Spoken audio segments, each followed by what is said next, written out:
Support for 100 Watts and a Wire is brought to you by 100wattsandawire.com.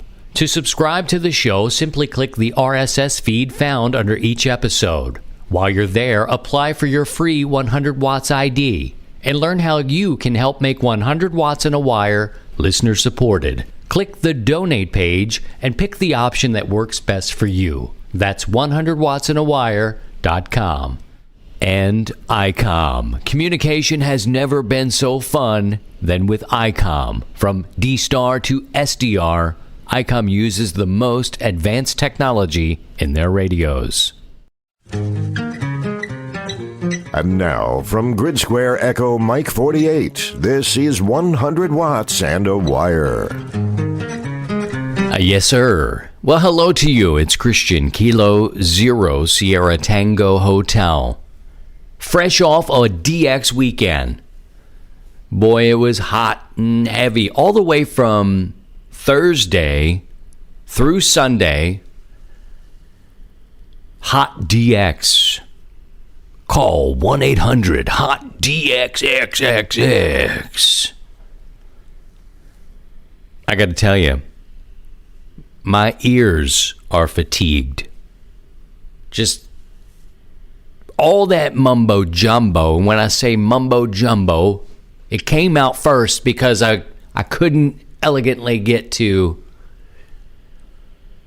all those stations working so closely together create a sound that after you listen to it for so long, it's just, at least me, ear fatigue.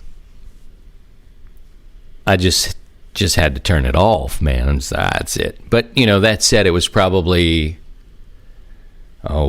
just 30 minutes left in the contest when I had to dip out. I had to go somewhere and just hear a conversation in the normal static. Stations are working so closely together during the contest, and it's so exciting because if you're chasing that DXCC, you're looking to get 100 countries, this is a time where you could do it. You could do it. You may not do it in all one sitting now, but you could really add to your totals by participating in this contest. And participating in the contest does not mean you're a contester. It just means you're participating. You're going out there and you're racking up some of these great countries that you didn't have before. Maybe you needed Aruba, Jamaica. Don't let me go into that. Don't let me do it. What's wrong? There's a part of my brain that's like, go ahead and give them the Beach Boys song. It's just wrong. It's just wrong. I saw it coming, and I felt it coming, and I was like, do it, do it, do it. You can do it, do it. Do it. Don't do it. And then confess that you were going to do it. You don't want to be up in here too long in this brain. Some interesting DX, though. They started getting on the air on Thursdays. On Thursday. And you can really work some DX, man. And you can do it on low power, too. You can.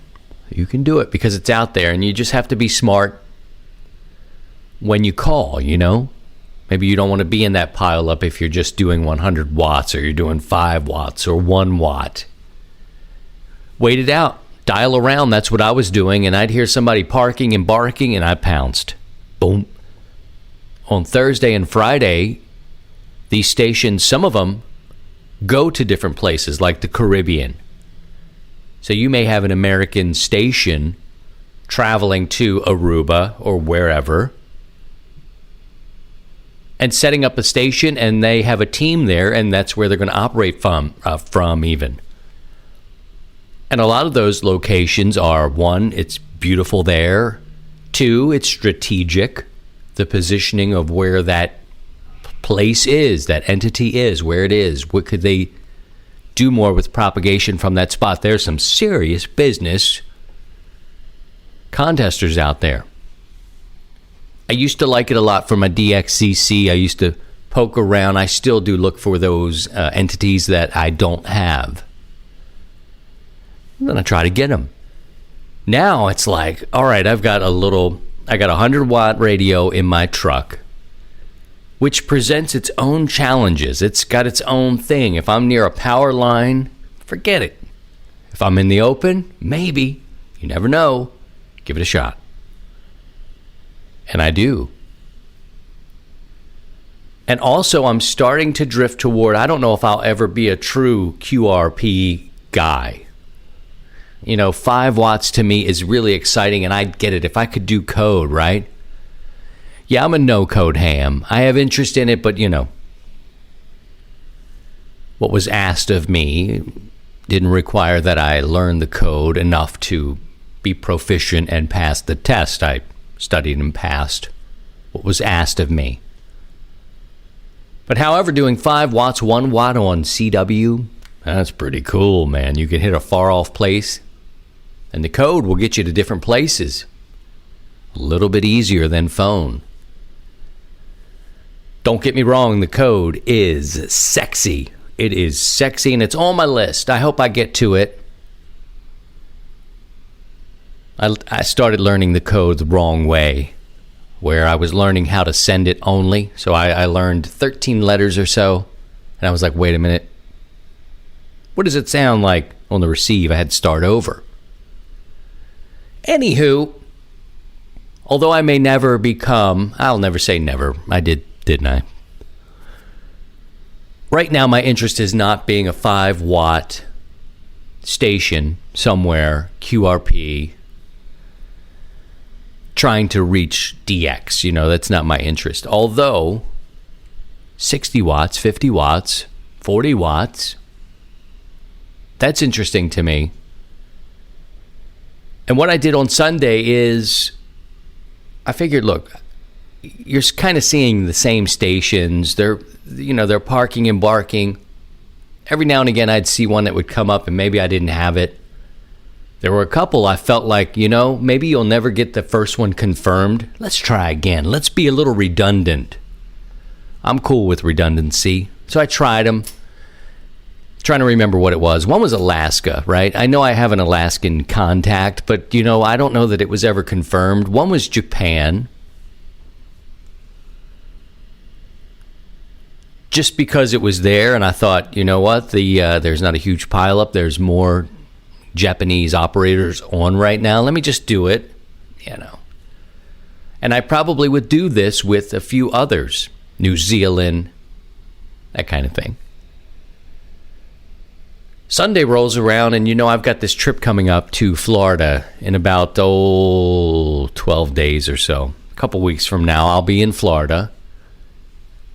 We'll be going to Disney and then to the beach, and I thought, you know what, I'm going to take this mag loop. It's low power. It's a Chameleon P loop, and I'm thinking, well, look, man, let's try it out. I love the way that it breaks down. It's really solid. It's a cool antenna, but I haven't tested it. I've done a little bit of stateside stuff a week or so ago with the North Carolina QSO party, a couple of stations there. And I may have mentioned this before in the past 139 episodes. When contests come around, your boy is looking to see what the antennas will do. I'm not so much into raking up my numbers or seeing how many I can get or have any kind of semblance of an idea of what I want to do beyond, let me see if I can make this contact with this antenna right now. See what I did there, Neil Rapp? That's a bit of an inside joke there. If you listen to Neil Rapp host Amateur Radio Newsline, it's a thing now because he kicks off the show with the words they give you. And it concludes with, comes your way right now. Got off the path there, Neil. Right now. Definitely got a lot of old WWF professional wrestling going on in his delivery there, and it's kind of an inside joke. But if you listen closely, you'll hear it. Anywho, I go out on Sunday, and I'm thinking, I'm going to set this up because I need to practice anyway. And Chameleon has a great line of products. Let's just start there. I dig what they're doing. They also have this spike you can put in the ground. I was thinking maybe in the sand this would work. If I go to the beach and I set up this little loop, I don't have to have this huge tripod. Just set it on a spike. It's got an adapter, put it in a spike. You could do sort of like an end fed or whatever. This spike is cool, goes right into the ground. About 18 inches you can put it in if you like. Jumped out there, set it up in the yard. Just went out in the yard. It was a beautiful day, sunny. And I'm spinning around on 20 meters. 40 meters was just kind of like I don't know, it just sounded a little different to me yesterday. But 20 meters, of course, was just jam-packed with DX. And I thought, all right. And there were some stations I was just never, ever going to be, If I went inside and dumped a gallon on it, then maybe. But outside, this P-loop, the system that Chameleon has created, has this little thing that attaches next to the coax. Some people have called it or compared it to a hockey puck. Anyway, it's this magic circle. I like to call it the magic circle, which takes it from lower watts up to 60 watts of power out. I thought 60 watts, I'm trying it. Again, I don't know that I'm ready for 5 watts, at the moment. It's just, I get it. I'm cool with it. I'm cool with you loving it. And I love the QRP guys out there doing it. I get it. I totally get it. For me, I'm just not quite there yet. 60 watts spinning around, a lot of stations calling. I mean, it was busy, busy, busy. Up pops Tango Mike 0 Tango. Didn't even know where it was, but he was calling. He was just calling. Nobody was coming back. I'm like, all right, let me tune this thing up. And I got him. It was crazy. 4,128 miles, 60 watts on a little mag loop antenna in the yard. Puts wind in your sails, doesn't it? Does for me. Last week I was stretching hard to get to North Carolina. And I'm like, all right. And there were several stations, don't get me wrong, several stations that could not hear me. They could not hear me. And I'm trying to turn the loop a little bit just to see where the signal goes up. Testing, playing around. This is what I do during the contest. But look, when you hit France, I didn't even know I hit France. I did not know and did not recognize Tango Mike 0 Tango as a French entity. I thought maybe I was hitting the Caribbean. Didn't know. Call signs in France, if it was like an F4 or something like that, then I would have been like, okay, I think that's France. Would have still tried, whatever. Didn't recognize it right away. Spinning around, here's another fella calling. Lots of CQ. India Kilo 4 United X-Ray Bravo. Italy. 4,943 miles away from my place. 60 watts. And I know many of you are thinking, look, man, I've done crazy stuff on 5 watts, 10 watts, lower watts than you're talking about. But last week, not knowing so much about this antenna, just getting to North Carolina was cool. Yesterday, getting to Italy blew my mind. It blew my mind, and it's the magic of this great hobby and service is to try some stuff you never know. I'll give you a hint, though, on those DX contest weekends. Look for those stations that have been calling CQ at least a couple of times because they've been worked. They're listening for stations. And on a Sunday when the contest is winding down, you're more inclined to get a comeback. You're more inclined to have some station. They're going to take all the big ones they can hear quickly. They're going to work all the stronger stations first. In a contest, it's what their goal is, to work as many as they can. Now, naturally, he gave me a 5-9 signal. I remember having to give my call at least a couple of times, right, for both. So I know I wasn't a true 5-9, but for his logbook and to serve the needs of his contest, 5-9 Missouri. But we did it. We made that trip, and we found out that antenna on that given day under those conditions could get me 4,943 miles from my home in Missouri. I had a blast. And you know what? After the first one, I was like, I can go in now. I can just pack it up and go back in. It was a nice enough day. I was sitting out in the sun listening to the radio, but, you know, I could have packed it in just the same and went inside. What a thrill. I hope you did catch some of those entities that you needed. I hope you had fun in the contest if you were getting the numbers, and if you were in the contest to win it, I hope you won. I did. I hope you won. I hope I gave you a contact that put you over the top. Either way, that weekend is always fun because it tests the antennas for what that antenna will do on that given day. We'll pause here, pump the brakes, come back and talk about the big elephant in the room next on 100 Watts and a Wire. From the summit to the shack, this is 100 Watts and a Wire. The SDR you have asked for is here. ICOM's new 7610 is a high-performance RMDR with the ability to pick out the faintest of signals, even in the presence of stronger adjacent signals. The new ICOM IC7610 is a direct sampling, software-defined radio that's SDR that will change the world's definition of an SDR transceiver. It has an RF direct sampling system, 110 dB RMDR, an independent dual receiver, and dual digi-select. And whether you're looking to enter into the world of D-Star or need a backup D-Star portable for your Go kit, the ID31A Plus is the perfect radio. It's easy to operate. The ID31A Plus is available in silver, red, or gold. It has worldwide digital communication. You can share pictures and text messages. It is IPX7 waterproof, compact, lightweight, and tough. Visit ICOMAmerica.com/amateur for more information on all ICOM radios. Nominations are now open for the Amateur Radio Newsline Bill Pasternak WA6ITF Young Ham of the Year Award. I'm Don Wilbanks, AE5DW. Since 1986, we've had the honor of celebrating the accomplishments of youth in ham radio, and we want to know about your exceptional young ham. You'll find the rules and a nominating form by clicking the YHOTY tab on arnewsline.org. Fill it out, send it in, and we'll see you and an amazing young ham at the Huntsville, Alabama Ham Fest in August. Thanks, and 73 from Amateur Radio Newsline.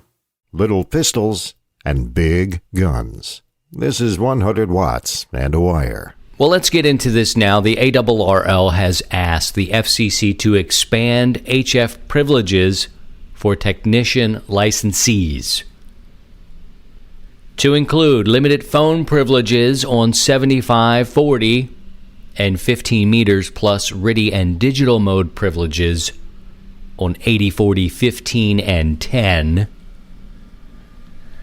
You know, this is probably not as complicated as we make this out to be. Now, I did a poll on the Facebook group. We have over 9,000 members there, many of which did not participate in this poll.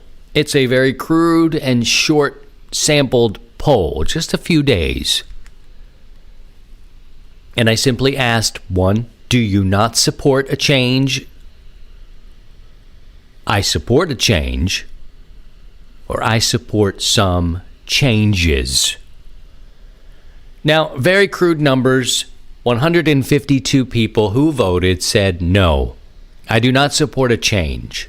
152. The next one is yes, I support a change.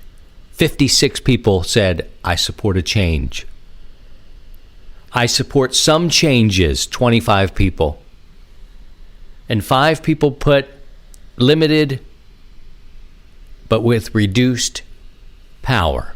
So some changes, limited access with reduced power. Pardon me. The crud is hanging out, man. I hear it just stays, just stays around for a while. Feeling better, though. Thanks for everybody who dropped me a line to One, tell me, you sound bad. You sound terrible, baby. Let me just take a drink of coffee. Go ahead. This is a bit of a conversation.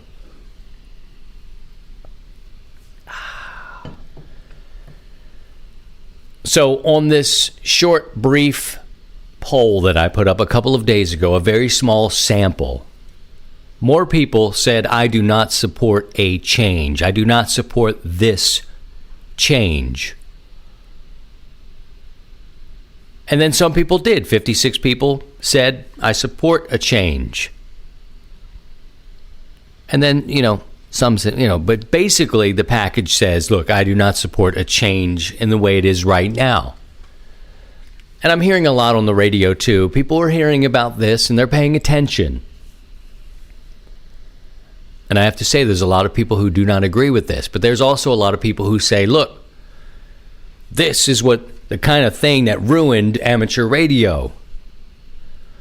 Now, I'm open to discussions here, good kind of discussions. Let me hear your opinions. That's kind of the thing I am. But I'm not trying to bash the league. I'm not trying to bash you. I'm certainly not trying to get into, a bunch of CBers were let in when they dropped the code. That's why ham radio is the way it is right now. And that's just the accent that came up. It could have been a very sophisticated accent saying, when they dropped the code, a whole lot of people came in and it got bad for amateur radio. The ARRL has asked the FCC for this. Let's remember here, friends, that there are over 154,000 members of the ARRL, each probably giving $49, $50 per year. Not all. Some people have purchased lifetime memberships, So let's just say, though, based on those numbers, 154,000 times $49 per year, that's roughly $7.5 million that the members of this organization give the ARRL. So let's look at it in another way. What do you get? What do you get here for your money? For me, I get, there's this sort of feeling that I feel that if I need them to defend me and fight for me against the government or the FCC, that they will do that on my behalf. Is that true, though? What I know that I get physically is I get a magazine in the mail each month, very technical magazine, and one that, frankly, is a bit over my head in a lot of categories. But I at least get that magazine for my money. And they haven't had to fight for me, really, with the FCC or the government in any other way to this point. Now, because I'm a member, I feel that I can talk about this because I am a member. I'm a paying member. But I do understand, and I hope that other people do understand, this is not a member-driven or led entity. For me, it looks like the ARRL is running like a corporation would run. They have a board of directors.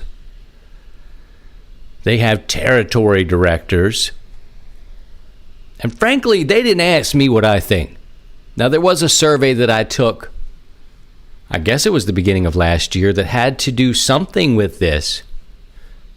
And it asked some questions. And I remember the changes that I would look at, if any, would be the way to get kids, like little kids, like my daughters, interested in.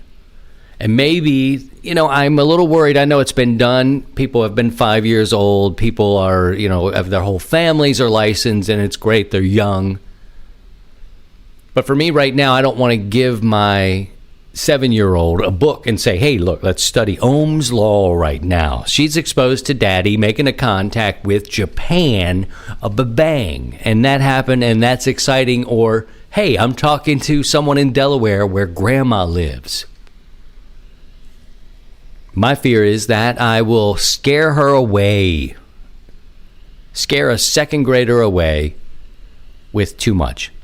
The other side of that, I don't underestimate her understanding, ability to learn, memorize, because she's not out there putting on connectors.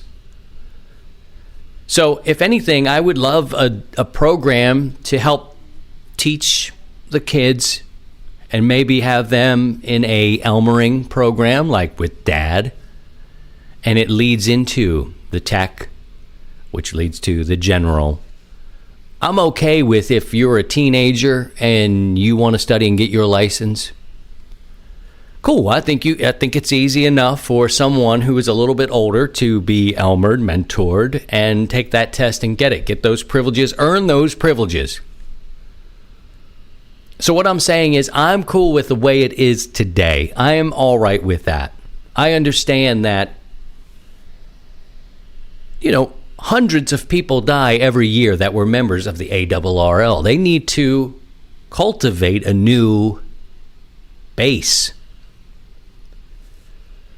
With hundreds of older school hams respectfully dying each year, their business model is not to listen to us to say, tell us what you want us to do. That's not it, guys. That's not it. It's not how this works. So if you're paying $49 and you feel that you're getting a vote to direct the ARRL, you are mistaken. However, your money does pay those people to sit in those positions in Connecticut. Most of the directors around the country, I believe, are volunteer, but there are people that work at HQ or Mecca or the mothership who are being paid by our dues. So do you have a voice? I think you do. When I get upset with a politician or I get upset with anything, I vote with my money. So if you don't want this to happen, then you can call and you can say, I don't dig this, I don't like this, and I may go away. What you going to do about that? Well, I don't know. They're not going to change the direction, I don't think, but maybe they will, because if enough people said, hey, look, man, you're not going to get my money if you make these decisions like this that I don't believe in. And this is with everything. Look, if you put those rotten mushrooms on my pizza, I'm never buying another pizza here. Same principle. It's a business. It's a business, guys. Don't think because you give them money, this is being led by the members. It is not. I think they gave us a gesture when they said, hey, here's a survey.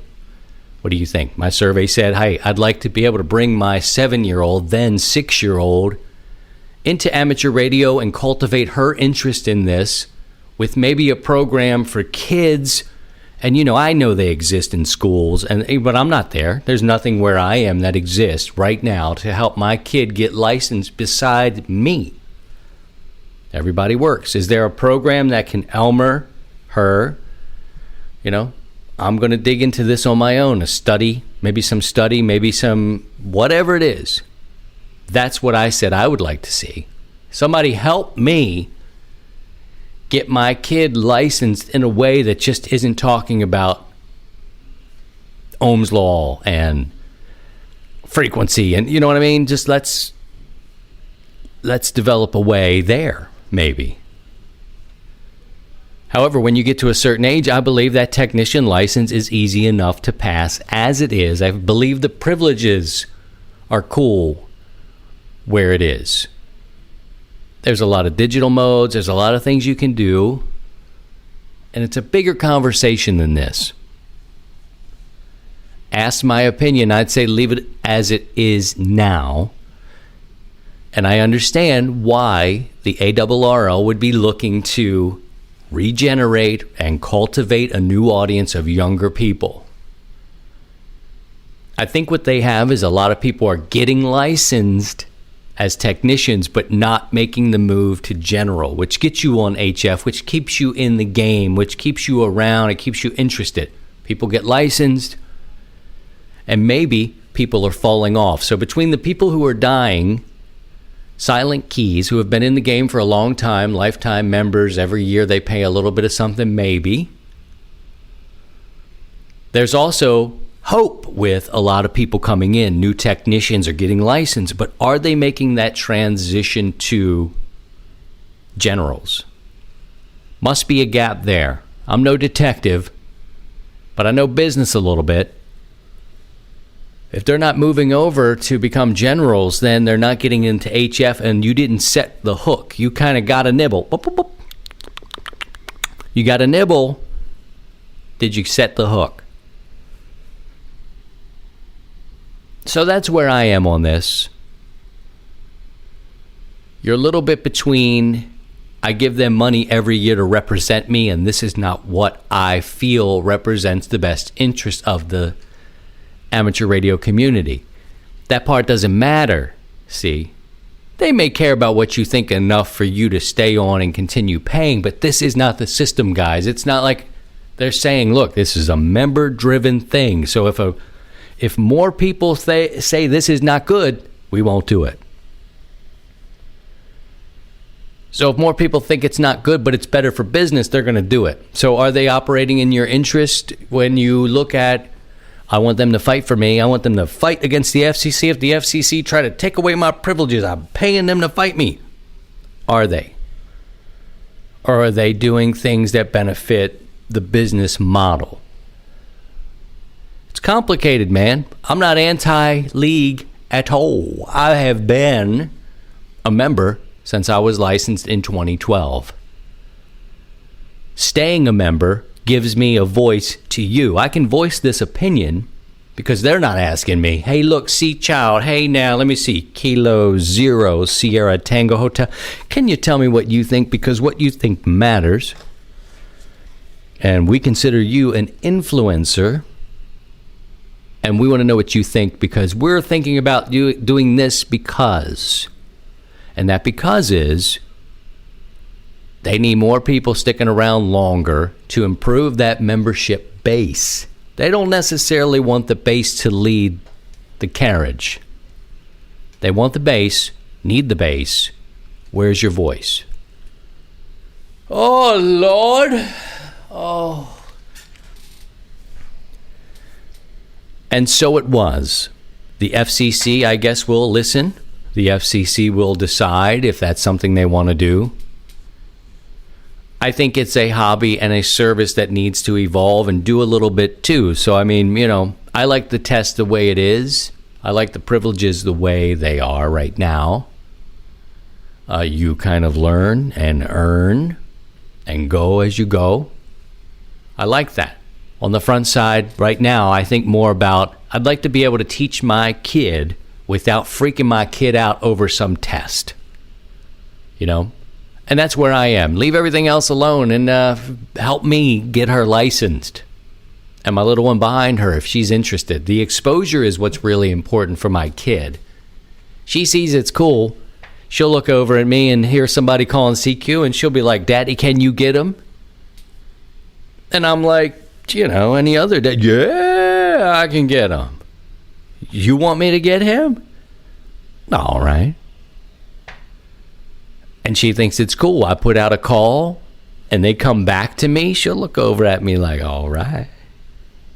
He came back to you, Daddy. So those parts of kind of cultivating the young and bringing them in is great. That's the exposure and the Elmering I'm looking for. The general test for everything else, technician, general, extra, I'm cool with the way it is right now. Right now, I think about if my little one really shows enough interest, I don't want to have to wait around till she's kind of capable of, then you get heat for memorizing stuff. How else would a 7-year-old really, pass this test, a 6 and 7-year-old, without memorizing some of it? Then you're hit over the head about, you can't win. You can't win. Let me just stop talking about it there. That's my opinion of it. I'm cool with the league. I understand what the league does. I'm not sure that other people really do. I think that people pay their money and expect a certain result and a certain representation in their best interest, the members' best interest. Any corporation can spin something to say that it's in your best interest or the best interest of the hobby. Frankly, I think the league has struggled over the last year. I think they have struggled. This thing is not going to be good for them. Perception is that, you're going to open the floodgates. People aren't proving, they're not learning, that you're getting away from the hobby. This is perception. Will it affect the bottom line? Probably. And it'll probably, it's a risk. The first red flag for me was Puerto Rico. And again, I'm still going to talk to people about this.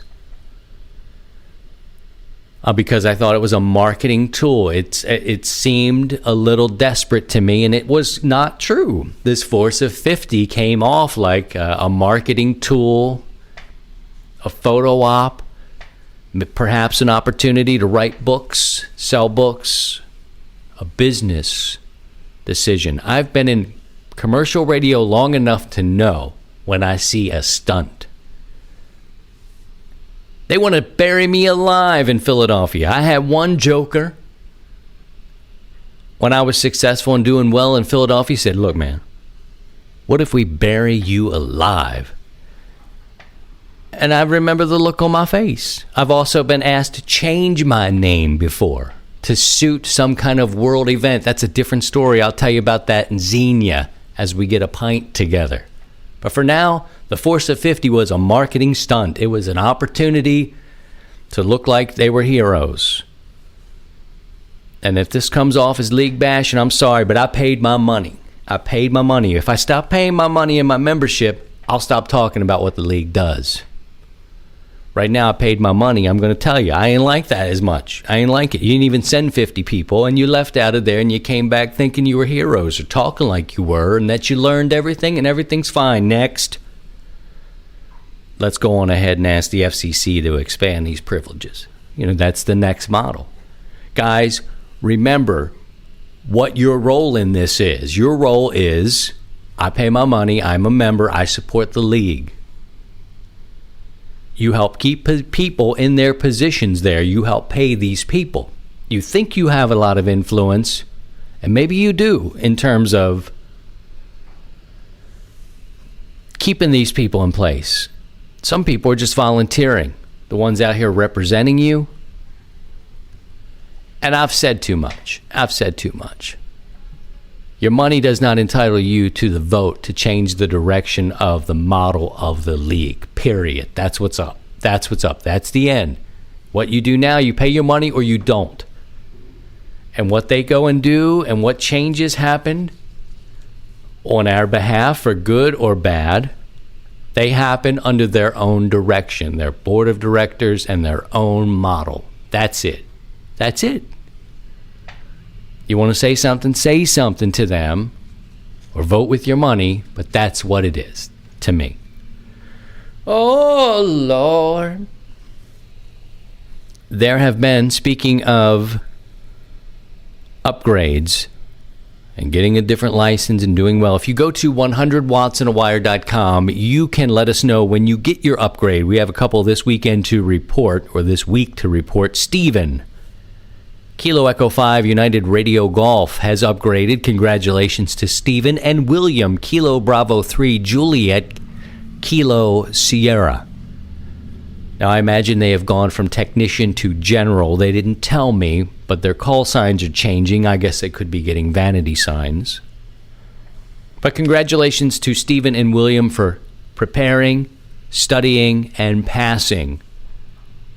Great job. Go to 100wattsandawire.com to let us know when you upgrade. Thanks so much for going over to the 100 Watts and a Wire YouTube channel. We've started to put some videos up there. I was collecting them. They were kind of in need of a place. So do a search for 100 Watts and a Wire on YouTube. If you want to see some video extras, over the weekend I noticed a 20-meter line had galloped and kind of pulled itself free of the insulator and was hanging down. My SWR was relatively high for what that antenna is for a mono band, and the signal was low. So I went out there and I videoed a little bit for you, so you can see that on our YouTube channel. Came in and tested it, made a contact. That video is also there. We'll do some builds, some activations. It's 100 Watts and a Wire video extras over at YouTube. Finally, don't forget about and subscribe to that. You can subscribe to that and also get yourself the notifications. There's a little button there you push, and it'll let you know when there's a new video. You don't have to keep searching back and forth. You'll know when to go. Also, the sustaining member benefit. Great companies like Chameleon Antennas, man, hitting Italy and France with 60 watts or less was a thrill during the contest. Loved it. MFJ radio waves, Bio-NO power, Power Film Solar, Ni4L antennas. They're all participating businesses. When you become a sustaining member, you basically give me $25, support the show. It helps the development and production of the show. It helps the company if you buy from them and you get a discount. It's that easy. Look for that on the donate page on 100 Watts and a Wire. All right. I've said too much. I hope it made some sense. If not, welcome to 100 Watts and a Wire. This is just a guy living the life of an amateur radio operator. I don't know everything. I don't pretend to. I'm not going to tell you what to do. But you're going to get my perspective here. It's my perspective. It's my understanding. It's kind of where I'm at. Good luck to you. Stay out of trouble this week, will you, huh? We'll see you on the net on Thursday. We had a great week last week. The band was kind to us on 40 and 75 meter phone. Over 90 contacts, 90 check-ins. So we appreciate you. It's not all about the numbers. In fact, I enjoy digging out the weaker signals. Sometimes we have to band together the net controls to dig somebody out. That's good. It feels good. Dig somebody out. I want them to do that. So if they hear them, we work you. We will get you and we will pull you out. Have a great week. I'll catch up with you next time. Take care of yourself and take care of your family. And by all means, if you can, please try and stay above the noise. To join the 100 Watts and a Wire community, visit 100wattsandawire.com.